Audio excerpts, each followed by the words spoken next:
Here's a short video on how to install your Oasis grass. The first thing you need to do is make sure you've got all the tools and materials for the job, including artificial grass glue, joining tape, a 3.2mm V-notch trowel, tape measure, knife, blades, turf pegs and a hammer. We've already prepared our 75mm crusher dust base, compacted it, levelled it and screeded it, all ready for the artificial grass. This next step is a very important part of the process. You need to measure the length of the area you're looking to cover based on your grass being 3.7 metres or 4 metres wide depending on your grass. When you measure the area, measure it exactly. This one is 4.6 metres exactly, but we're going to cut the grass at 4.8 with a very sharp blade. The reason why we've measured it at 4.8 is to allow 100 mils at either end for any irregularities in the area. Measure the length of grass that you want to cut and mark it on both sides with your knife. You can now roll your grass up until you can see the cuts that you've just made, and then you can cut from one side of the grass to the other. We always cut the back side of the grass so we minimise damaging the grass yarn or grass fibres. Once your grass is cut to size, it's now time to roll over one of the sides of the grass and begin cutting your stitching. Ideally you want to cut at least 2 stitches off the side of your grass, cutting at the front of the third stitch with a very sharp blade.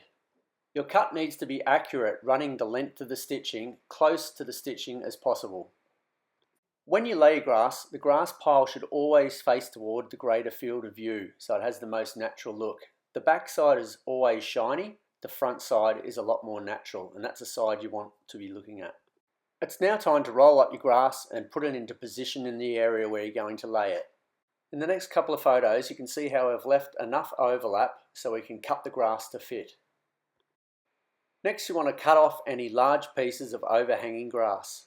Once you've done this, do some relief cuts along the edge you're looking to cut, and then start cutting with your blade along the edge, matching up to what you need to cut to. In this instance it's up against a wooden fence. We normally work from right to left, cutting each small piece and making sure it fits tight against the area that you're looking to butt it up against. So you can see here it fits nice and tight up against the wood paneling. If you're cutting up against a hard edge, use that edge as a template, pulling back the grass and cutting the backing of the grass as you go along.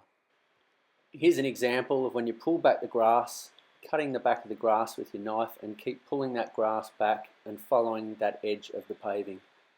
Once your grass is cut to fit, it's now time to put some pegs in. You're going to put more pegs along any trip hazard edges, and you can just put less pegs along any back sides. Separate the grass blades with your fingers until you can see the backing of the grass. Then start hammering in your pegs one by one until they're just touching the top of the backing of the grass. Repeat the process for the rest of the pegs. Once the pegs are in your grass, you shouldn't be able to see them at all. I forgot to mention earlier, but you should finish off your pegs about 30 centimetres from where your join's going to be so you can fold your grass back later. Now's the time to cut your artificial grass tape and put the tape underneath where your join's going to be. Once it's underneath where the join is, put a nail at each end just to hold it in place. And then it's time to repeat the process, cut yourself another piece of grass and fit it all together side by side.